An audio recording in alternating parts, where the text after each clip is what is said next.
My unemployment is starting to affect my mental health. So let's read more comic books, why not? Issue 39. Did you ever think that Dr. Robotnik and Grimer would resolve themselves to rip off Wile E. Coyote? Well, they did. They waited for Sonic to reach between two pillars in the desert for some reason, and then shot him with a ray that hits Sonic and then affects Robotnik. This deprives Sonic of his speed powers and his blue color, which I thought he got his speed from his shoes, never mind. Now, Robotnik is the blue and fastest thing alive. With the super speed that he has stolen from Sonic the Hedgehog, Dr. Robotnik lets Sonic live so that he may live to tell the tale of how he lost his superpowers. Sonic has a lot more quills when he's brown. Sonic gets back to the Freedom Fighters secret HQ, which I thought was destroyed last issue, never mind. That's what happens when you have like different riders. Porker Lewis is able to explain how Sonic lost his speed. Before he died last month, Professor Neinstein was rumored to have invented an energy-absorbing transmitting device. Neinstein, a famous Mobian physician. Not that it makes much difference, we're never going to mention him again. Robotnik encounters Sonic again, and he waits for his badniks to show up and destroy him. However, they're attacking Robotnik instead, as he has all the blueness and the quills. So Robotnik is now target number 1. In order to stop the attack on Robotnik, Grimer hits the reverse button on the ray, which strips Robotnik of his powers, but gives Sonic his powers back. Whoops. Sonic destroys the device and makes sure that they can't steal his powers again. But he just lets Robotnik and Grimer just walk away. That's weird. The Frozen Zone. God, I could use Frozen Zone right about now. Sonic, Tails, Porker Lewis, and Johnny Lightfoot have traveled to a zone which has become completely frozen over. Wow, look at the size of those ice lollies. Your tails obviously outnumber your brain cells. Dimo? Oh, as in dim. Right. They're not ice lollies. They're the residents of the zone, frozen in ice. Hard to believe this used to be called the Pleasant Zone. Is that Woody Woodpecker? That looks like Woody Woodpecker. Boom! A robot shatters through the ice and freezes Johnny Lightfoot with a freeze ray. Sonic manages to dismantle the robot, but he believes there's more. He jumps into the hole that the robot left and finds a lab by the most hideous character I've ever seen. The Chiller. The Chiller has created an army of robots in order to freeze everything.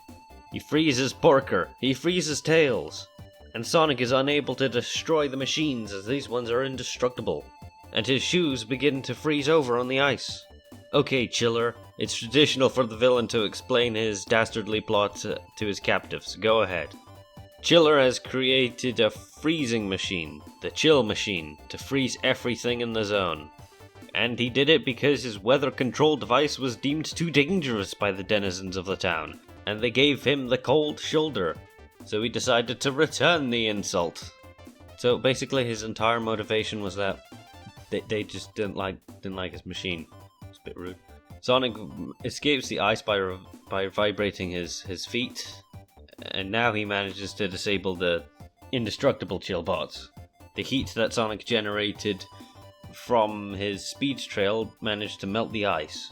Ultimately, Chiller decides he wasn't very good at being a villain, and his entire motivation was that people were just rude to him, so he decides to give, being a nice guy a bit of a chance. Decides to stop inventing things for evil. The chill bots now get mops and they start cleaning up the water that is left behind. So ultimately there was no real evil at all. The only bad thing was Chiller's ugly ass face. Ice Cap Attack by Lou Stringer. I'm gonna segue a bit here. Lou Stringer, so as the comic went on, Nigel would gravitate more towards serialized adventures and a bit more cohesive story and a bit more serious stuff because the target demographic, they're actually smarter than you think. Children, they do do respond well to engaging storytelling, but they didn't want to isolate everyone who would just go for some one-off stories, some more childish stories, stuff that younger readers can enjoy still. That's when Lou Stringer came in. Nigel and Lou would act as like a yin-yang sort of thing. So as Nigel went on to get more serious, Lou would become grounded, which is good. It's a good partnership. If only other Sonic the Hedgehog comics did that. You know which one. Lou Stringer will become much more important in a future video. In fact, next video, in fact. You'll learn more. Ice Cap Attack. All was quiet in the hilltop zone, but then Sonic and his companions were used to interruption. Suddenly, badniks. But not just any badniks. Penguin badniks. Apparently, a wormhole is opened, which has caused all the penguins of the ice cap zone on the floating island to burst into the hilltop zone, which looks suspiciously lacking in hilltops. I guess it's just artists and writers just having different jobs, I guess. In order to stop the incoming onslaught of penguinators, Sonic jumps into the wormhole. Once he's in Ice Cap Zone, who else but Knuckles the Enchilada? A bit of bickering and a bit of bantering, and they both team up to destroy the penguinators. Knuckles isn't friendly to Sonic because he prefers isolation on his island. He prefers to work alone. But if there's Robotnik badniks to be destroyed, then there's a truce. No arrogance, no glory seeking, only mutual cooperation. Sonic is kicking snow into Knuckles' face, much to the chagrin of Knuckles, and they find an egg-shaped dome made of ice. But it's man-made, obviously, because who else would live in an egg but Eggman, / Dr. Robotnik as he's more commonly called in the West. You're playing it cool, trying to compete with me? I don't need to compete, I conquer, and I destroy! Sonic and Knuckles are trapped in some sort of suspended animation beam, which lifts them up in gravity, some sort of anti-gravity beam. Sonic can't touch the edge or it'll burn his finger. There is no escape. And Robotnik details the entirety of his plan, how he constructed gateways between the different zones, perfect for instant invasions, because then he can send badniks anywhere and everywhere in order to assume total domination. Problem: the beam, although it surrounds them, it doesn't go through the ground, and Knuckles can dig underground. He digs a hole in the ground to escape the beam. Sonic follows, and all the penguinators are destroyed. Sonic destroys the machine, but he lets Robotnik get away as he has to jump into the hole to make his way back to the hilltop zone before it's too late. And all the animals trapped in the badniks as well. The gateway is destroyed, mission accomplished. But don't trespass on my island again! Exclaims Knuckles. Sonic is returned to the hilltop zone, but snow begins to fall. Is it Robotnik turning the zone into another ice cap zone? No, it's Merry Christmas. The time as I'm recording this is the middle of September, so it sure as hell ain't Christmas here. The last two A stories are Badnik's Bridge, Part 1 and Part 2.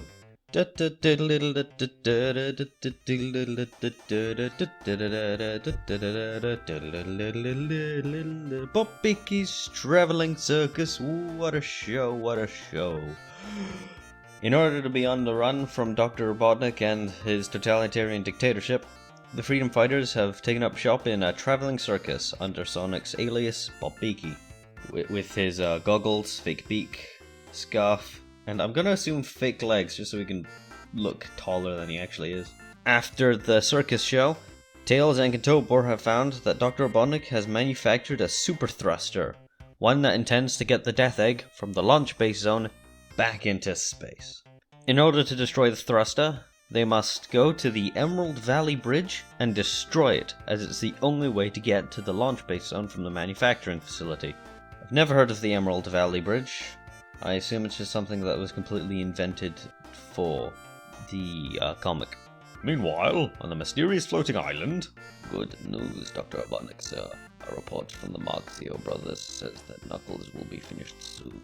See Knuckles' own series in this issue, Megadroid.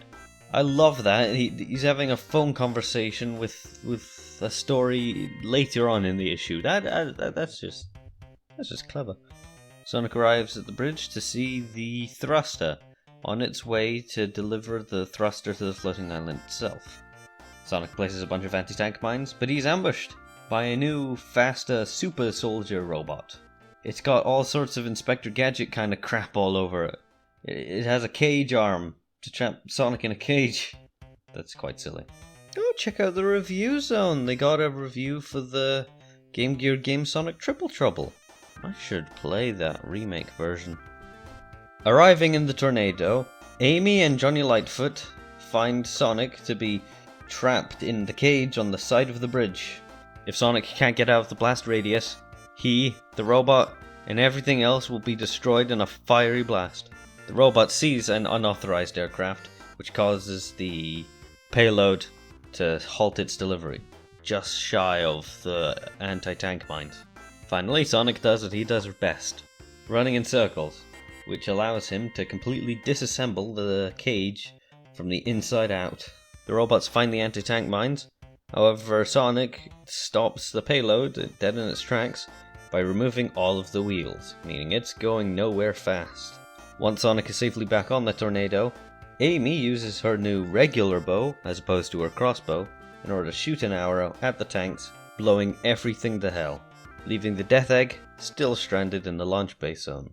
This concludes all of the A stories, but there are 4 different C stories that I might mention.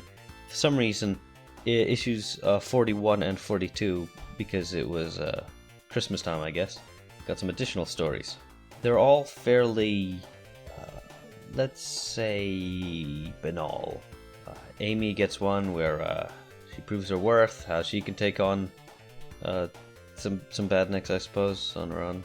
Tails gets one where he just recounts the fact that even though he's a second banana to Sonic the Hedgehog in his home dimension parallel universe pocket reality or something, whatever the hell he comes from, he sent letters home overinflating his importance, and they call him the hero of Mobius, and he occasionally gets drafted to do work. There's a very funny one where Dr. Robotnik has a nightmare, and it just goes through like just a day in the life of Dr. Robotnik, Emperor of Mobius, or whatever the hell he just goes by. Wait a minute, he is just shoving failure of badniks into like a giant like melting pot. Aren't there woodland creatures inside those badniks? Oh no, they're all getting melted. Dr. Robotnik then makes the greatest badnik he probably ever seen because he has an overinflated sense of ego, and then he just heads to bed reading teen romance magazines. The greatest of these like C stories is Megadroid.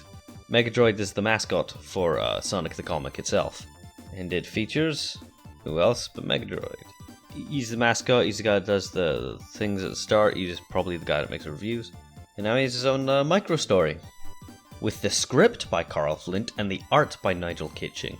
Yeah, they swapped jobs. Yeah. Megadroid gets off his throne and he decides to show you around the SDC offices, the control zone where he monitors all the progress of the Humes, the review zone where he reviews all the latest video games, like that Sonic Triple Trouble, the news zone where he keeps up on all the latest hot goss. What's this? Sonic and Amy to marry? Now that's so queer as Humes. Oh right, I forgot that people used queer differently back in the 90s. The Q zone, where he queues for his eats.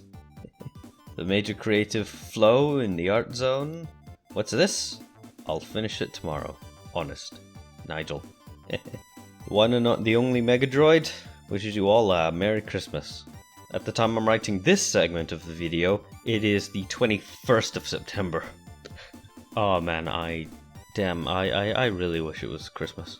It'd be colder, that's for sure. The recording for this is definitely going to be over 20 minutes now, because it's time for our feature presentation. The first major Knuckles solo story. The Carnival Night Conspiracy. With special guest PantslessFool. Voicing Knuckles the Echidna. Warning. Warning. Self-destruct sequence initiated. 20, 19, 18. What? I didn't touch anything. Order sent by remote source. 14, 13. Incoming transmission. On screen now. 10, 9, 8, 7. Robotnik. Ah, my former ally. I thought you'd like to know that the craft you're flying belongs to me, and the punishment for thieves is particularly harsh. So, this looks like the end for you, Knuckles. Unless you've learned how to fly. Echidnas can't fly, but Knuckles can glide. Which I don't think actual echidnas can do. Then again, they're also not red or bipedal, so who cares? Well, maybe not fly exactly, but gliding is no problem at all. Luckily, Knuckles has enough altitude that he can glide safely back to his home, the floating island. Luckily, I'm already above the floating islands. I can't gain height while I'm gliding. But once he arrives, the entire place has changed, or at least a small segment of it, as now it has a metropolis city on it, the Carnival Night City. Hey, what's that place? Where did it come from? Hey boss, the security system, she's picking up something. Put it on the screen. Hey, that's a relief. I thought it might have been Sonic the Hedgehog. I told you never to mention that name around me. Anyway, this little guy, don't look so tough. Send out a construction robot. I don't get it. What's this place for? Remember, Knuckles has lived on a solitary life growing up alone on a floating island. When suddenly, Knuckles is ambushed by a robot, a construction robot. The robot attacks with a hammer attack, but the hammer collides with the knuckles of Knuckles, and boom, the entire thing just crumbles. If that plan fails, he's a gun. You missed me, you numbskull. What do you mean? You're the one who fired the shot. Excuses, always excuses. Well, never mind. You got to get up here to us. Wrong again, the boss. I want some answers. Who are you? What are you trying to do here? Hey, now wait a minute. Let's see you up close. I recognize you. You're a Knuckles. Knuckles, this is your lucky day. We are the Marxio brothers, and we are about to make you an offer you can't refuse. The Marxio brothers tell Knuckles that the reason they were trying to kill him was because they thought he was an intruder, which isn't the case since he lives on the island. While he's here, he explains everything. Carnival Night City is meant to be a tourist destination to attract profits, and because Knuckles is the sole occupant and owner of the floating island, they offer him a cut of the profit. I don't want your money. I just want you and your Carnival Night City off my island. They do eventually convince him that it might be a good idea to let them run their Carnival Night Zone. They'll keep it out of the way of most things, and the profits that Knuckles will receive will go to renovation and archaeological preservation of many of the abandoned ruins. Because if the Echidna people do return, it might be nice to have the whole place be cleaned, Marble Garden especially. Many of these sites are ancient monuments. Of course they're old. On the other hand, I suppose the buildings in the Marble Garden do need a little work.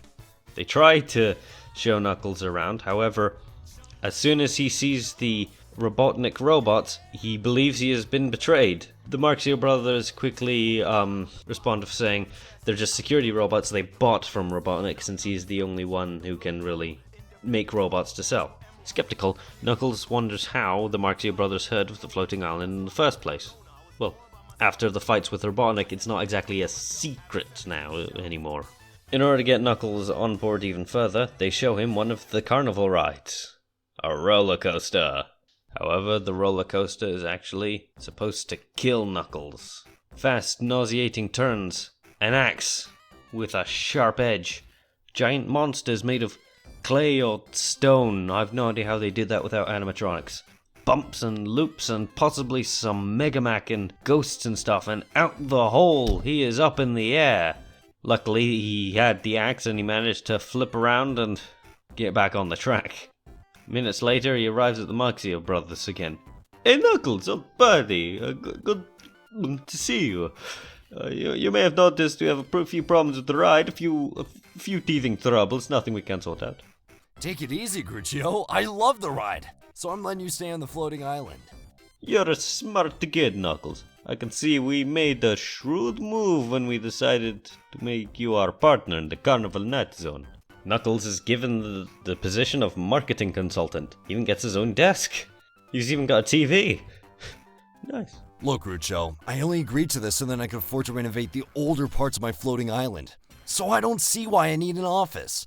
Crucio is really just trying to keep Knuckles out of harm's way, so they can eventually silence him later on when he least suspects it. However, Knuckles has the problem with idle hands being the devil's plaything, and, well, the Marxio brothers have to stop Knuckles. I just gave you a swell office all to yourself. You repay me by trying to leave? Such poor manners. I may have said that you can stay on the floating island, but Robotnik still has his launch base zone. Not for much longer, he doesn't. Say, if you kick out Robotnik, who's gonna pay the running costs of the carnival night? Oops. Great work, Chico. Take the rest of the year off. And if you never come back, I'll give you a bonus. So, you are working for Robotnik. Hey, I figured what you didn't know wouldn't hurt you. In any case, means you are safe from practically everything. Chico, switch to combat mode. Okie dokie.